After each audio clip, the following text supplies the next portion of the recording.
I would tell my 12-year-old self that as difficult as this is, and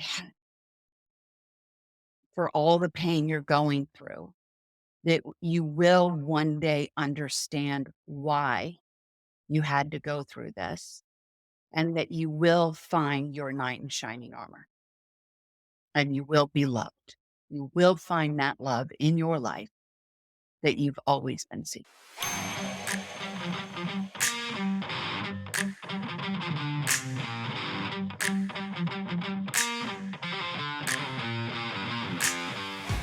Ever wondered how some people manage to overcome seemingly insurmountable challenges and not just survive, but thrive? Today, we sit down with Marci Hopkins, a woman whose life story is a testament to the power of resilience and the importance of giving back.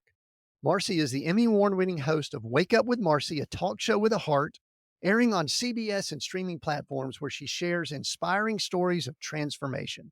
She's also a recovery expert, author of Chaos to Clarity, just finished reading that, and a passionate advocate for survivors of abuse. From her own struggles with addiction to her tireless work supporting women and children in need, Marci's journey is one of hope, healing, and ultimately leadership. Before I get to Marci, speaking of incredible journeys, I just want to remind our listeners we're about to embark on a milestone of our own. This is episode, as we're counting it, 298 of our show, and we are gearing up for number 300, our 300th episode and beyond with some truly special guests. Trust us, you don't want to miss this. You don't want to miss what we have in store. So make sure you're following and subscribed wherever you listen or watch so you don't miss a single episode. It's going to be really cool. All righty. So, Marci, we're celebrating and you're getting close. I Welcome to Seek, Go, Create. That is so exciting. Congratulations. I'm number 298.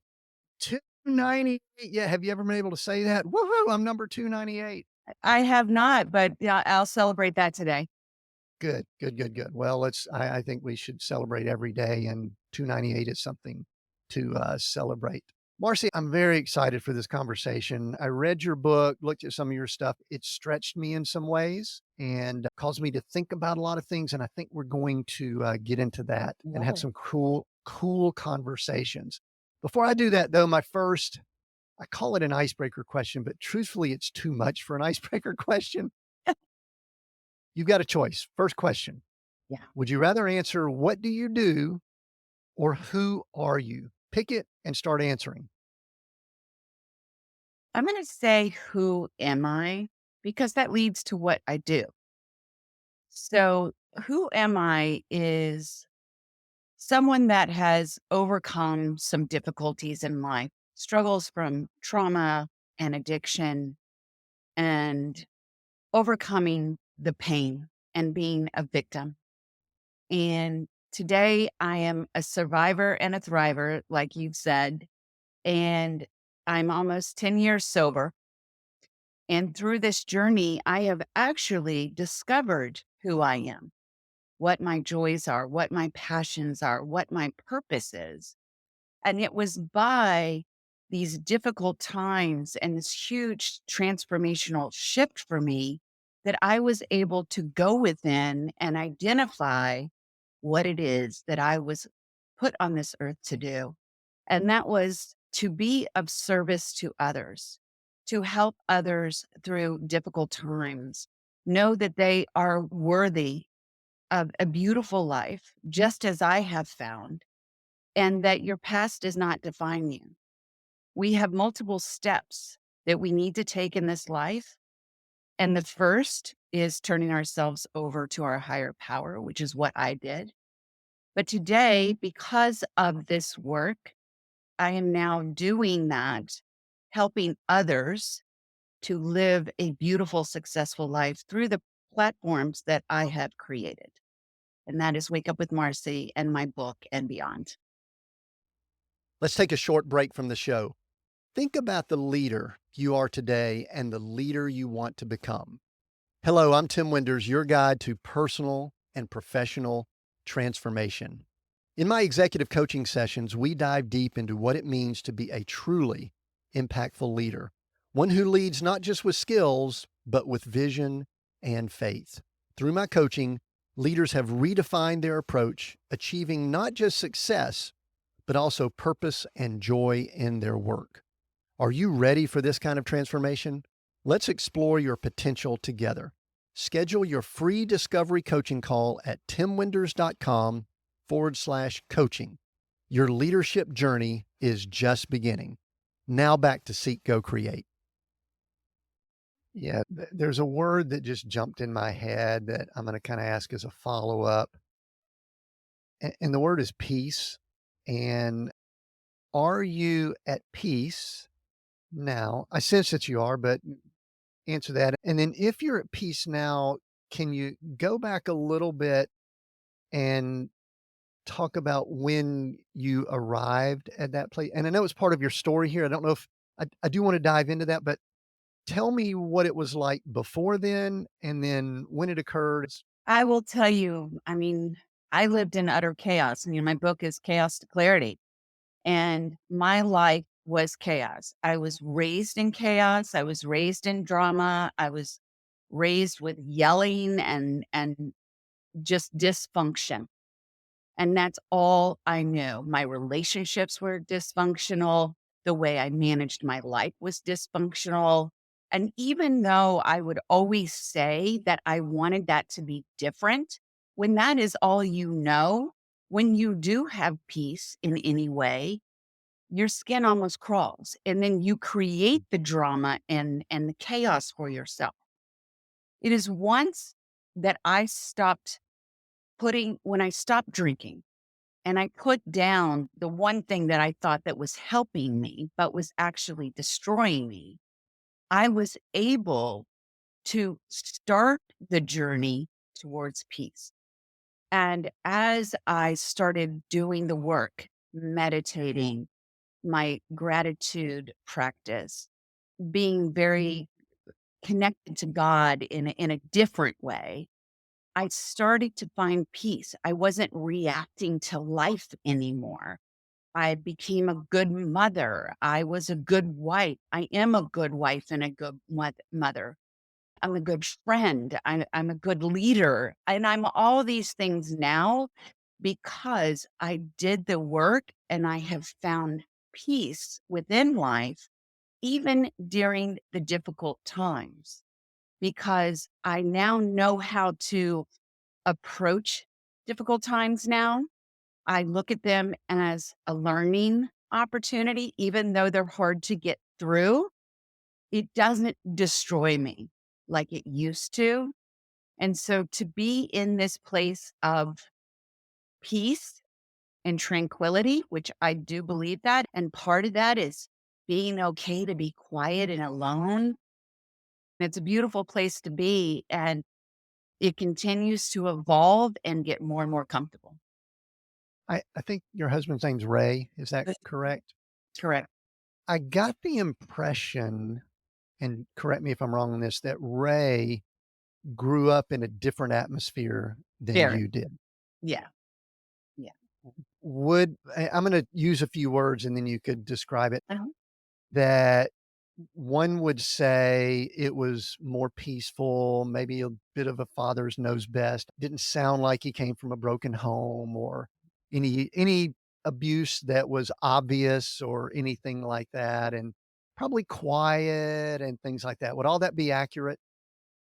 That would Right. be So my wife and I are similar. mm, She grew up in a very challenging, chaotic would be a great word to use. mhm, And I grew up in a very similar to Ray. So Ray and I are alike. You and my wife are alike. yeah. What are some things that you've learned, Mm, the contrast between those two? And the mm, reason why I'm asking it, let me go ahead and give you the reason. mm. I believe we've got two types of people listening in. The people that grew up in, like you and my wife, that want to learn how they might could continue finding peace. And then the people like us that are attempting to have some compassion and understanding and go, Marcy, I don't get it. I'm trying to get it. Mhm. And there's a beautiful story in the book we might get to later about how you and Ray came to I think it was a real peak in your story. But just talk about the contrast that Yeah. you've seen. Yeah. It's hard. I mean, I'll tell you, it the first years of our relationship were very, very difficult because I reacted. I yelled. That's what I knew. So if I had an emotion that didn't feel good, I would yell. And for him, there was no yelling in the house. His parents didn't fight in front of him. He didn't understand that. So he would be like, we must not be good for each other because we're yelling and that's not normal. And I'm like, that's normal. You just work it out. Or, you know, so I will say it did cause a lot of problems in our relationship because we didn't know how to converse productively and get through situations. I used to yell at him that you should understand and you should change for these reasons. And he would just shut down. And we never really learned or progressed through our difficult times. And what I've learned today, because this is what I've had to learn and he's had to learn on his side. So I have learned how to now approach a difficult conversation in a different way. Whereas it's not like you, it's more, I have felt this way or I feel this way when you have said this or you've reacted in this way or you don't do this. And so when I can start the conversation in a way that is not putting him on the defense, then he is much more open to the conversation. And he's also realized that communication is so important. Like if we are having a difficult time, just shutting down is not helpful either. So we have both come together and learned how to better communicate with one another. As we've always heard, communication is key, but communication is one of the hardest things to do in life. We aren't really taught how to effectively communicate with other people. And so thankfully now there's a lot more conversation around that. And once you get to a place where you are comfortable approaching those difficult conversations and know how to approach those difficult situations, you can get so much further in life and build. Even though it's a difficult conversation, you actually grow through that. What's fascinating, I'm smiling, and I'm not laughing at what you're saying, but I'm smiling about it. My wife and I, we there was this conversation we had. We've been married 36 years, I think. Wow. That's accurate. And I grew up in this very quiet and still, and I don't want to say unemotional environment, but maybe that would be accurate. Yep. Get that. And I remember, like, early in our marriage, I told my wife, Gloria, I said, "Now listen, I heard a little bit of yelling, not relative to what I thought." I said, "I would really prefer for us to not have yelling in the house. If we need to communicate, let's sit down and talk." I will tell you that it didn't entirely work out that way. Um, anyway, there's one other thing I wanna mention a couple things about my wife's situation because I kept seeing glimpses of her situation in reading through your story, and you detailed it greatly. We don't have to go through all of it, but when you were 6 years old, there was a situation. When you were 12, there was a situation. Mhm. And I may have mentioned this before on the podcast, but if not, when we went nomad, we digitized all of our photos. And I was digitizing all these photos of my wife, and I noticed, I mean, we didn't know each other then, but as a child, when she hit 8 years old, she had a smile on her face leading up to that, but then after 8 years old, she was very somber. There was Yeah. never a smile that I saw almost. I mean, we've even discussed it even through to much into her adult years. That was the year that her brother died of leukemia, her younger brother, Mm. and her family was already sort of falling apart, and that was probably something that kind of sped it along. In your upbringing, and I know the situation with your mother, you detail it greatly in the book, is that she went through a lot of challenges and issues. And my wife's mother was very similar, very unstable and didn't have a lot of identity and things like that. Were there times that if I were to scanning the pictures of your childhood, there would be smiles and all, and then at 6 or 12, all of a sudden somber? Or do you have any recollection of joy when you were growing up? So after I was six, yes, I still had a lot of smiles. I was a very, very joyful child, full of love. All I wanted to do was give love. All I wanted to receive was love. For me to smile was just really part of my personality. I will say, after the abuse started at 12 from my stepfather, my smile changed. My smile became more not the joyful, innocent young person. It was more maybe a little forced and maybe a little sometimes like a seductive kind of thing because my view of love and what men wanted and what people I felt wanted from me was very skewed. And so I smiled because there was the camera, but you really do see a difference in my smile. Absolutely. Mm.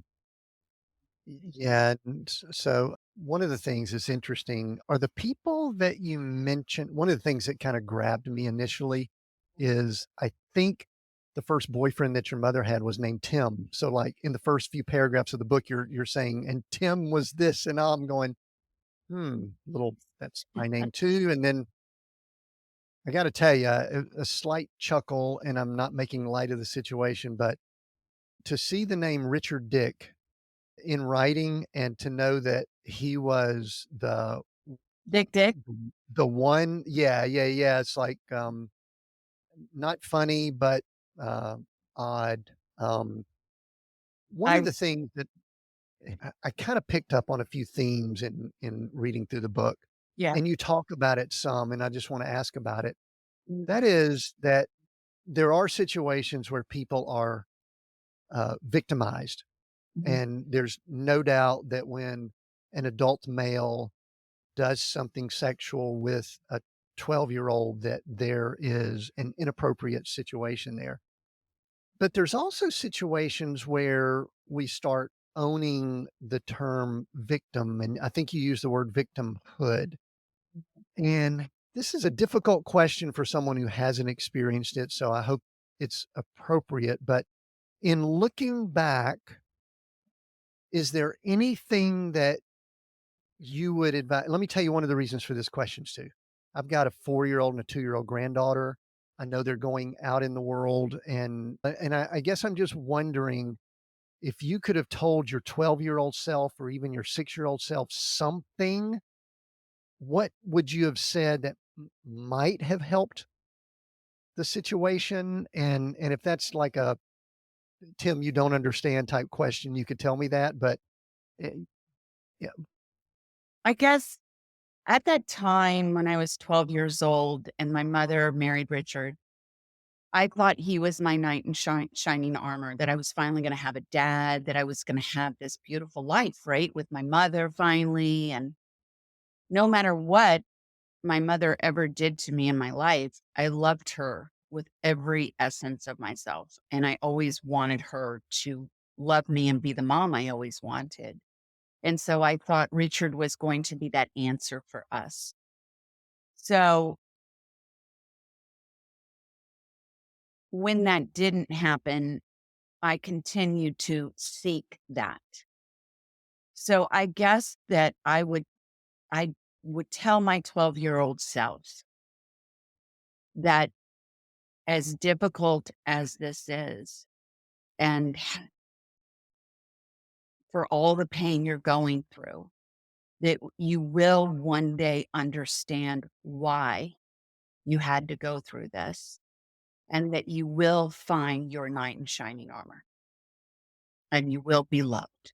You will find that love in your life that you've always been seeking. And it seems that around that time you began seeking it in a lot of places that now you know they were unhealthy. Tell us a little bit about some, because some I believe, and you say this, it was you obviously attractive, and I'm guessing you were also attractive then, and you use that, but then also alcohol was introduced. Talk about a little bit of both of that and what that did when that identity was impacted, and then you started looking to bring peace in through some various avenues. The reality is that you become like a shell of yourself. And like for me, it became this idea that, well, all I have to offer is what I have on the outside. So I need to make that perfect all of the time. And I need to attract men. I need to have a man in my life for me to have some sort of validation. And if I look a certain way and a man or a teenager, whatever, shows me attention, and then also am sexual with them, that I will be loved. It becomes very skewed, as I said. Like you want that fulfilling love, but you don't really know what it looks like, what it feels like. You have these protected barriers around you. But the interesting thing is that in that time, your exterior and how you look on the outside and what you do with your body becomes your superpower. So I used that for many years as that's my power and I will control you by getting what I want. Does that make sense? And it works to a certain extent, Mm. correct? Mhm. But you're empty. And then, when I was young, those younger years, I would drink to actually do those things that were uncomfortable for me with a boy because it's not like I really wanted to. I lost my virginity at 15, and I remember thinking that I had to do that for that boy to like me more. And it just became so crazy. Like I would be with someone the unhealthy relationships that I had throughout my life, like it became a cycle. So I would hook you, bring you in, we would form a relationship. It was very dysfunctional. I would try to change you, and then I would become unhappy and unfulfilled, and then I would go outside of the relationship and find somebody else so that you couldn't hurt me. I was going to hurt you first, and then I would move on to another relationship. So it was just never it really was never peace. It was like fun and drinking, and then it was volatile and fighting, and then it was like going outside of the relationship and finding someone else and starting all over. It was exhausting, to be And honest. the alcohol numbed you. No, It empowered you and numbed you almost at the same time 100%. to 100%. perpetuate. My wife's story is that perfection was also part of what she was achieving.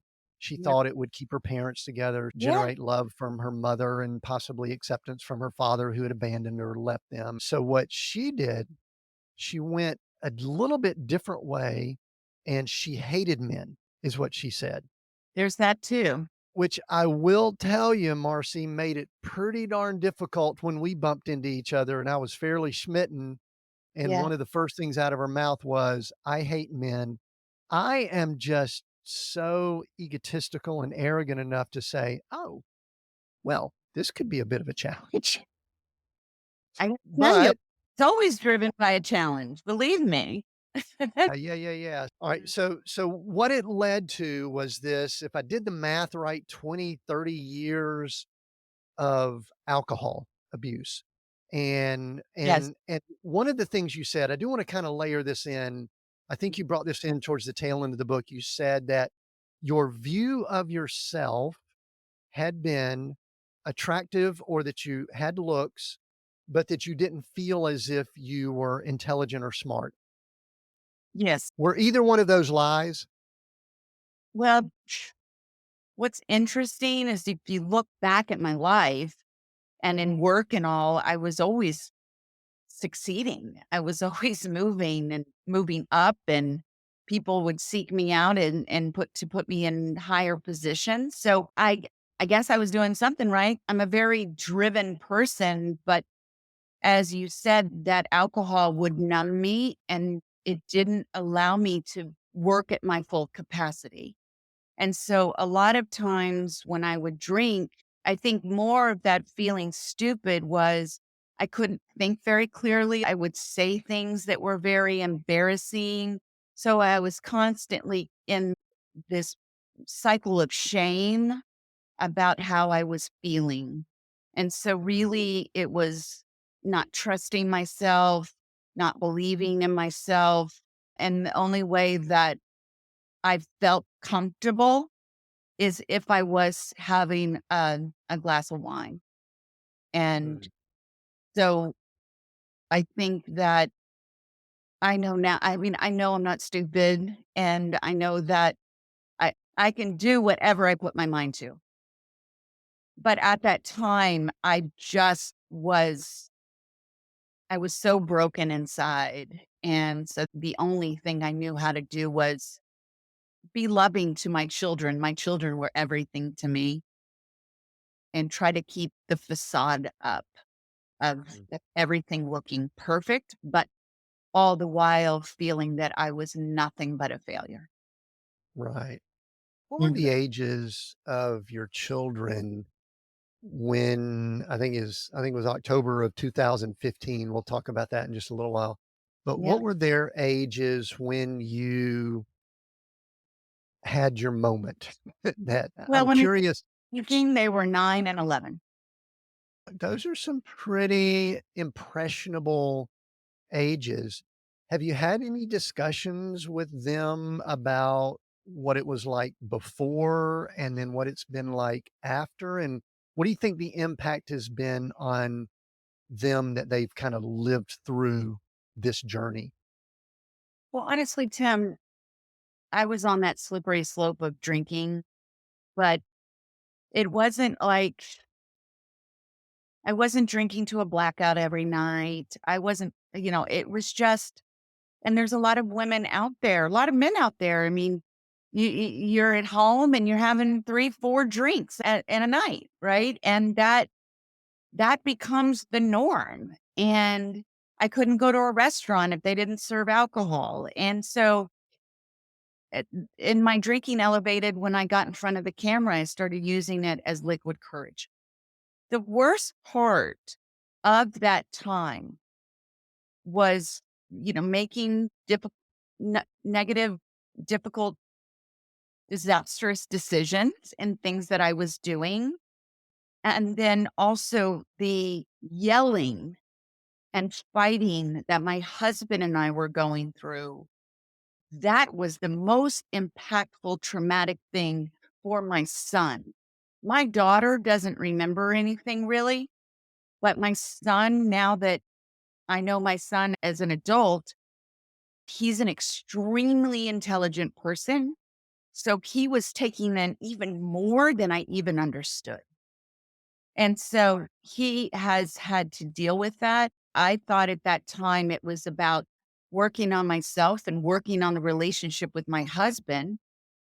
But the reality was that my son was affected by what was going on. And we gave them a lot of really wonderful years, but now I'm very open with my book and my public speaking. And so my son and I have had those conversations. My daughter and I have had those conversations. And what has helped me be an even better parent when it comes to drinking now is that I educate my daughter. She's exploring the drinking at 19 years old. And I'm able to share with her, how it affects you, the decisions, the negative decisions that you can make. how people will take advantage of you. And there's a lot of parents out there that just say, no, you can't drink, or they kind of perpetuate that drinking for them. They're like feeding them the alcohol and they think it's fun to party with their kids. And, so it's just allowed me to be more of a teacher in that area. But I will say it also gives me a lot of fear because it is very rampant in my family addiction. So it's scary to watch that because I'm not sure what the outcome's going to be and I can't control that. Right. So, but I will tell you that we are working on the things that are needed to be worked on. For my son, he has his own mental health struggles. He has ADHD. He's twice exceptional. He's gone through some depression, and some of that is trauma based. And so he's working on that right now. We're working on that as a family. I actually have come to believe that it's very difficult for anyone to go through life without something that's Mhm. going to cause some issues.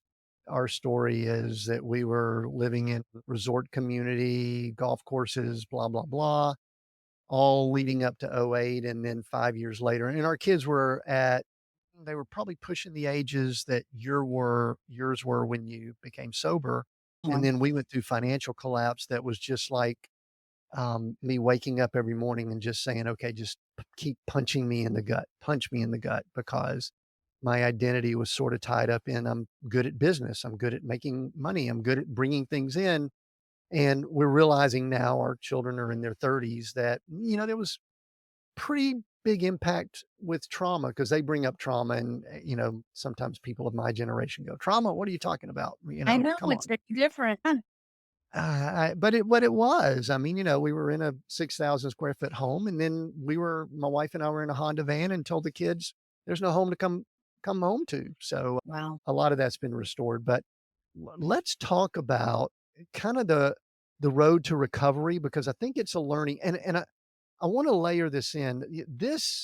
Your story is alcohol, but addictions and I know there's varying degrees of the harm that addictions can have, but we're in a society where there's drugs. My addiction was more Mhm. Yeah. as a business person. There was never enough. And I had a conversation on the podcast with someone who had served time in prison. And I said, "How at 32 were you continuing doing the things you were doing?" As I was addicted to more. I said, "That's my addiction too." It's Yeah. a little bit it's a little bit more acceptable in our culture and society because sometimes it's Yeah. applauded, Yeah. but talk about what you've learned about addiction in general, and then we're gonna talk about some things as we wrap up here with projects you've got in the book and things like that, but just what have you learned about addiction in general over the last 10 years? Well, addiction generally is a coping or a masking of a deeper issue, something that you are, trying to fill within yourself and because something else is lacking.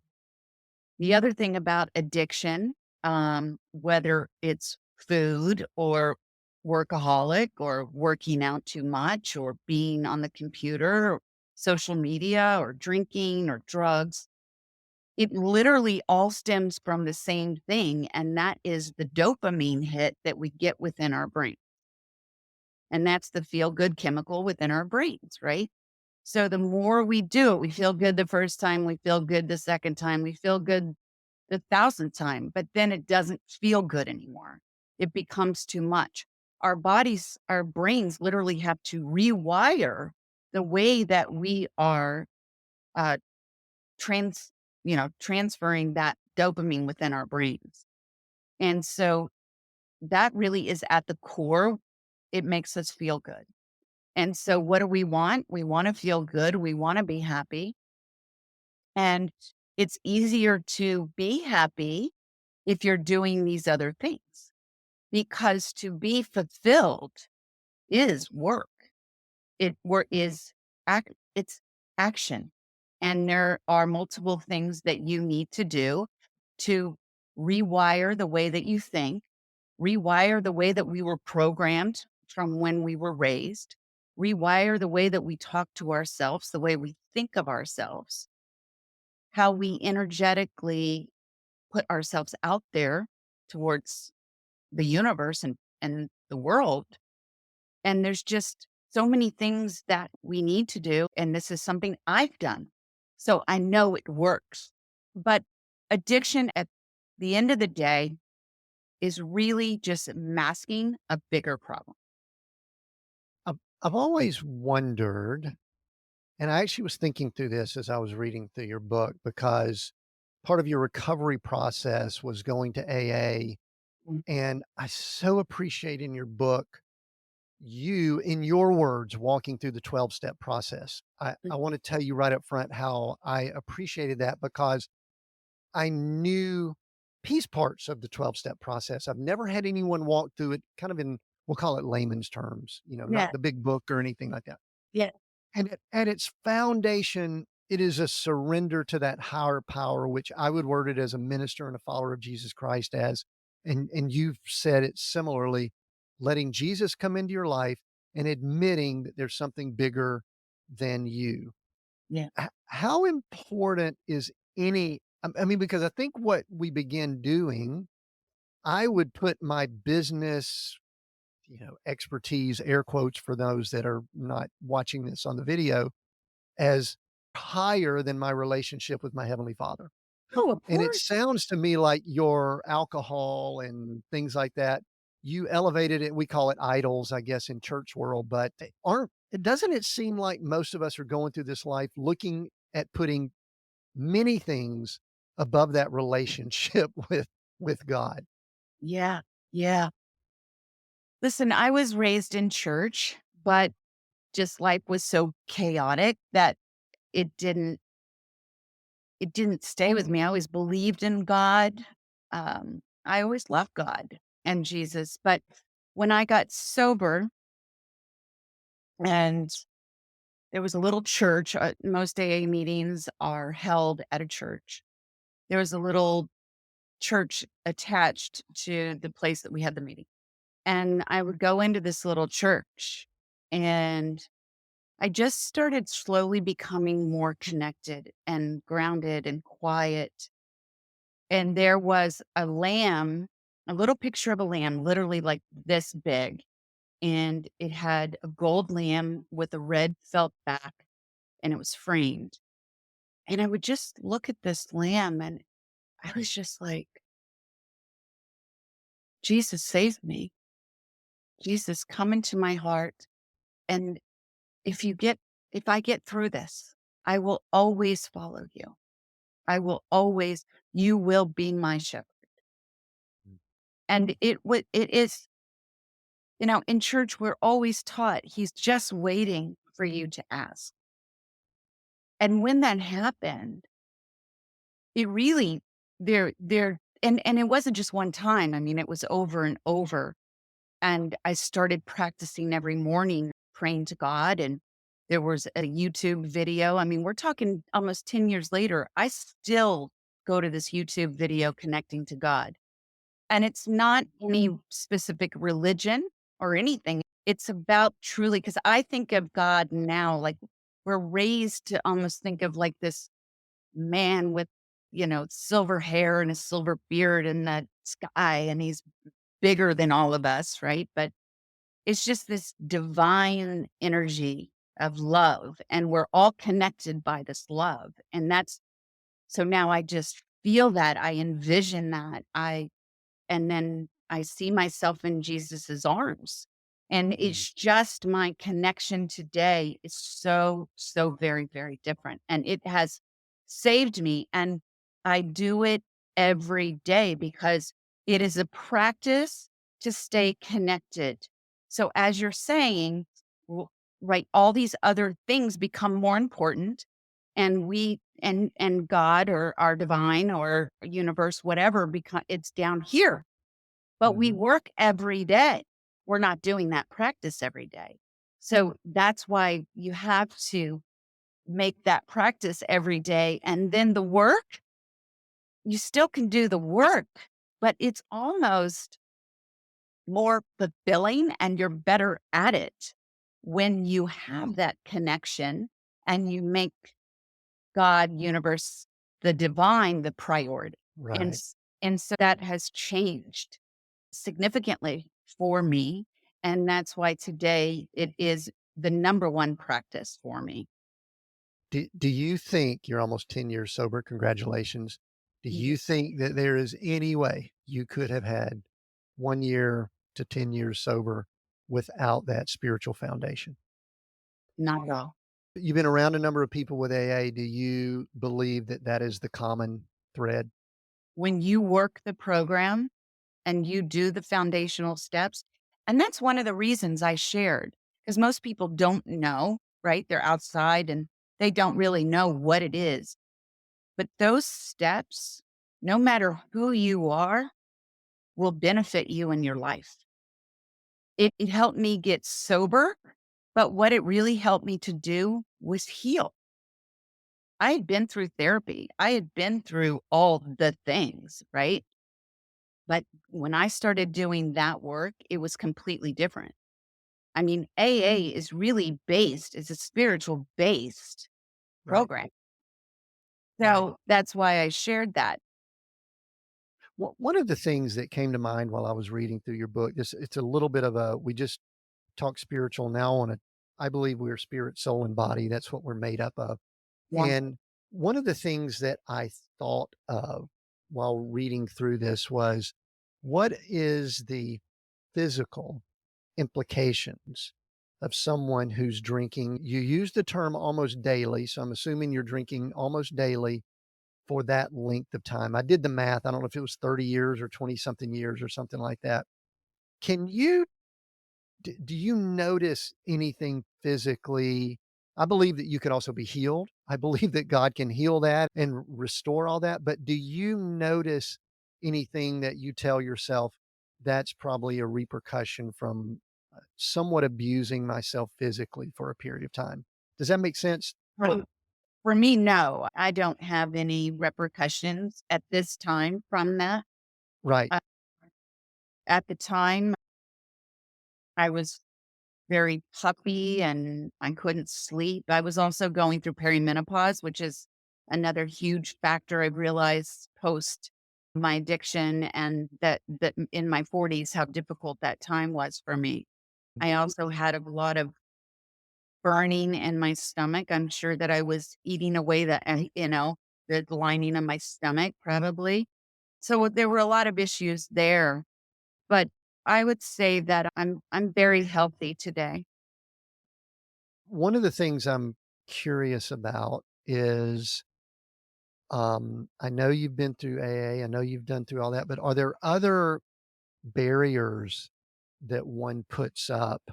I mean, let's look at men that are addicted to porn. One of the things that they will do is stay offline. and and I think in your book you mentioned one point there was you were alone in the house and you had a brief fleeting thought of having a Mhm. drink. And so I was actually curious, was there still alcohol in the house?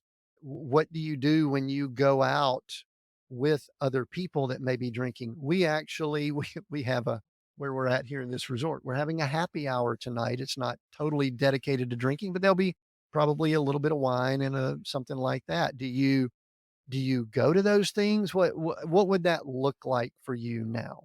Yeah, today, sometimes I feel like I'm a bit of an anomaly because I don't go to the 12-step program anymore.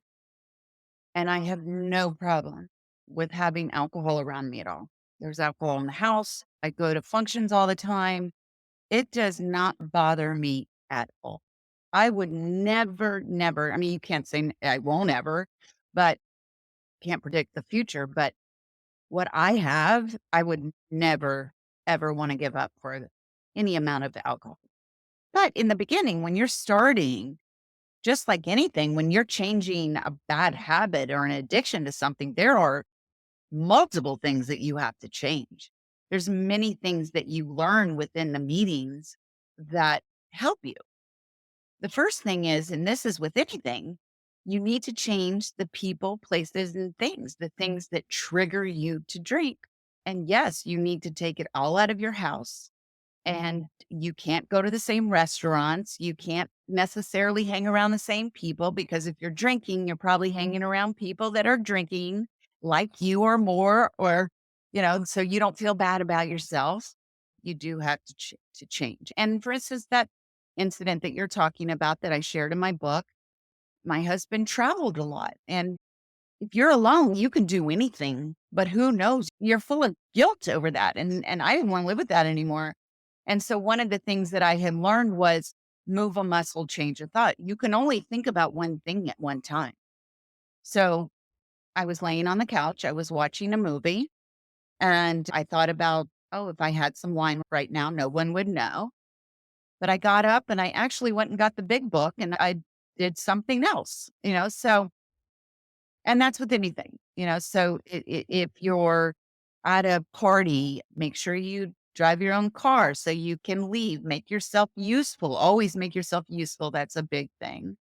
Don't put yourself in a situation if you think that you're going to fail.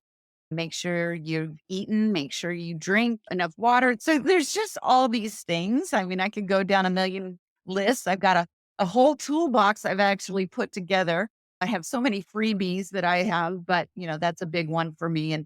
But there's many, many tools that you must implement in your life to help you to be successful. I my favorite, let me just go ahead and say this, were Mhm. naps. You Mhm. promoted naps, and, people that are achievement oriented, Mhm. typically, we think naps are for losers or sissies or whatever word, and you know what? I actually believe we're a fatigued society, and when we're fatigued, we make poor choices. And I think being rested is very important now. Now I'm in my 60s, so I've got different mindset about that. I didn't Yeah. used to think that way. I used to be hustle, hustle, hustle. And sounds like Yeah. you were in industries that were similar. Yeah, yeah, yeah. So one of the things that we hear in our current culture is the need to be authentic and vulnerable and Yeah. share and all of these things. Yeah. And I don't think you're of my generation, you're a generation behind me, but it's one thing to go through what you went through, Marcy. Mhm. It's another thing to all of a sudden say, "I'm gonna share it with the world." Yeah.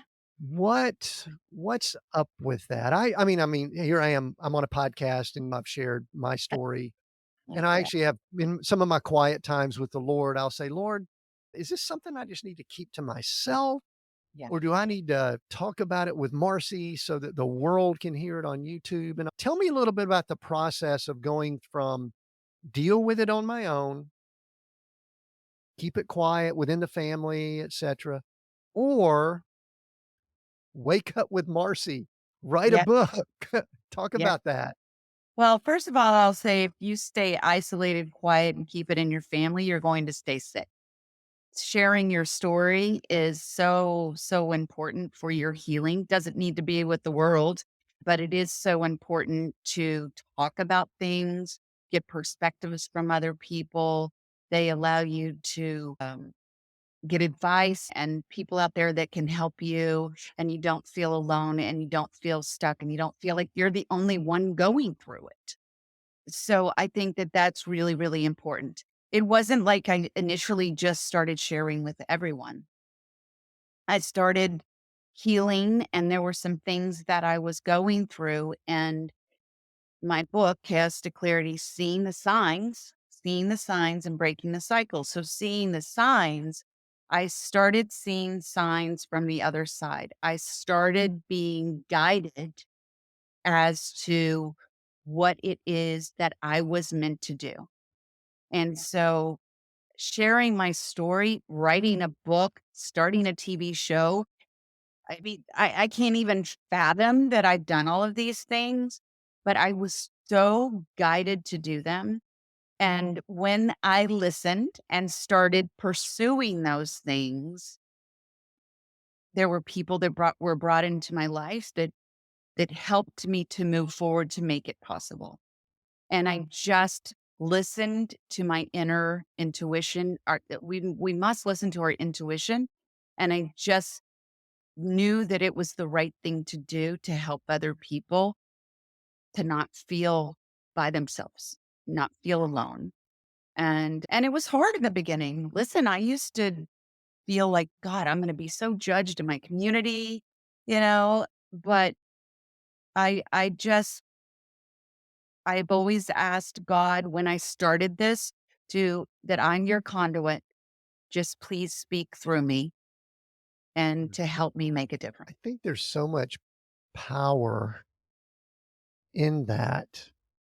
My story is similar. When we went through all that we went through, and my identity was wrapped up in I'm a successful business person. And then I started feeling this nudge to do a podcast, and Mhm. I wanted to interview all these people and stuff like that. The Lord literally told me, no, you have to tell your story first. And the first episode is titled Homeless and Bankrupt, our number one episode. So we're close to 300 now. Yeah. And Yeah. I have a pretty firmness about confidence and stuff like that, but you could hear my voice quivering Mm. into that, where I'm like going, I don't want to share this. Yeah. I don't. And then so many people right away said, thank you for sharing that because we went through similar things. We did this and all of that. How do you, part of what we've done here, Marcy, with this podcast is we've tried to kind of bust up paradigms about what success is. Mhm. How are you defining success, say pre 2015? And how are you defining success right now? Well, success was I getting validation from other people all the time. I was a victim of wanting more also. It was just no matter what I did, it never was enough. And so I was always striving for more. And I always needed someone to tell me how good I was doing. Right. Today, listen, I still can be a little insecure at times. Right. We're all human. But what really defines success for me today is at the core. If I am happy, if it feels good, and it benefits me and my family, like if it's right. If it is at the expense of my family, my happiness, then it is not success. Yeah. Kind of goes back to Mm. that childlike joy that we Yeah. talked about earlier that I saw in my wife, and you said that you had it. It's like it's hard to know it, but you know it. Mhm. You know it, and we've used the word peace. Also, there's just this peace that happens, and I could kind of tell. Like I said, I had to do a little bit of research on you here over the last few days, and I'm like going, this doesn't seem like someone that spent 30 years drinking almost every day, that did all that you talked about doing. That was one of the fascinating things about the book to me, was how quickly it read, and you were it wasn't like you were matter of factly going through those things, but you sort of were. You were just sort of like just putting it out there, and it just read very quickly. And I actually believe it's for anyone who's probably going through some type of struggle, I think it would be a blessing to them.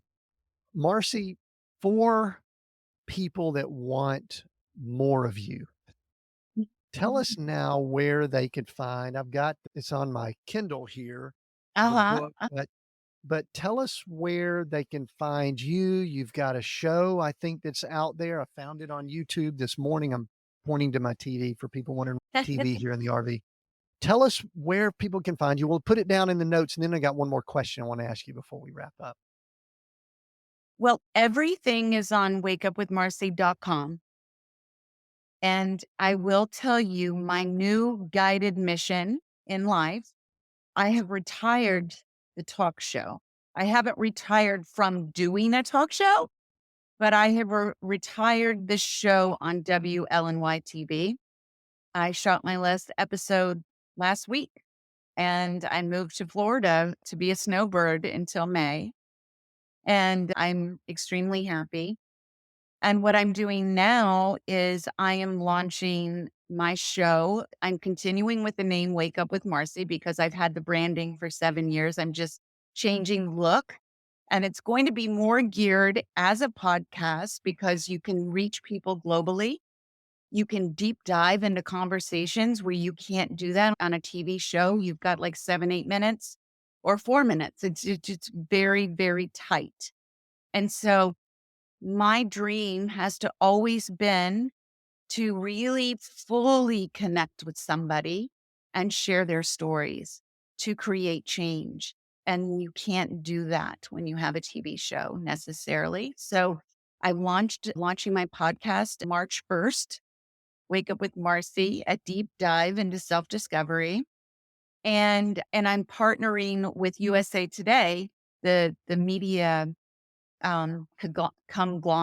conglomerate. Did I say the word right? The big Uh, company, the media big company, we'll call yeah, it. big company. We'll keep it small.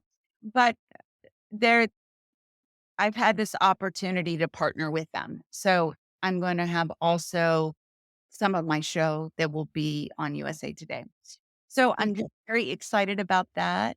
And so hopefully your listeners will maybe find some joy and peace and change within that. So, That's yeah. exciting. Boy, this would have been a great conversation too, is you have probably seen such a change in the world of media Oh, and yeah. television and things like that. Love the pivot or the adjustment that you're making because when I even saw it that you had like a local type show that was picked up and broadcast different places, I was thinking in my mind, I said, you know what? I haven't seen that in a while. I mean, I'm Yeah. in the podcast world, so, people are doing this and they've got YouTube. And I believe that that is going to go extremely, extremely well for you. And we'll look forward to seeing and hearing some more information from that. And if we can help you with any part of it, just let me Yeah. know. Marcy, I had a final question, but I'm going to call an audible. I'm going to ask you to do something. I believe that there are people out there that might be going through some type of an addiction, and this conversation may have helped them Mhm. maybe realize it. And, it could be alcohol, drug, it could be any number of things.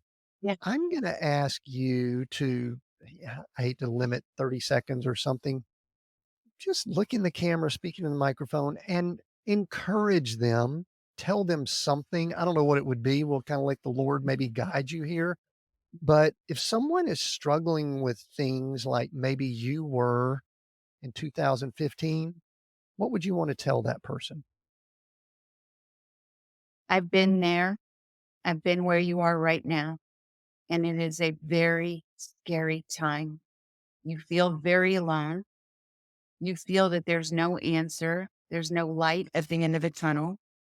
But I will tell you that you're not alone. There's so much help and there's so much beauty through recovery. And you are meant to live an incredibly beautiful life, and that your past does not define you, and you are worthy. You are worthy of happiness, and that addiction does not have to keep you stuck. It is possible to move forward. I promise you that. Mm, thank you for that, Marcy. I'm glad I did something different there. What an incredible conversation with Marci Hopkins. Make sure you get a copy of, going to try to hold it up here, Chaos to Clarity. It's on my Kindle, so it probably doesn't look as good as the actual cover. And two And I more want books. to remind people, check everything out down in the links below. Get ready because, like we mentioned earlier, our next few episodes are going to be epic, celebrating 300, super big and all. We've got two of our most popular guests from 5 years ago when we got started coming back. Silicon Valley veteran and original Netflix startup six member Jim Cook and business as mission evangelist Mike Baer. They're going to be our guest. And there'll be one more guest that I will tell you, it's probably the biggest guest we've ever had on the show. I'm not going to tell you just yet, but They'll be sharing insights on the past 5 years and also predictions for the next five. So make sure you subscribe. Don't miss these anniversary episodes. Go check out everything Marci talked about. Look for her new podcast, Wake Up with Marci, that's coming out, she said, March 1st, depending on when you're listening to this. Until next time, continue being all that you were created to be.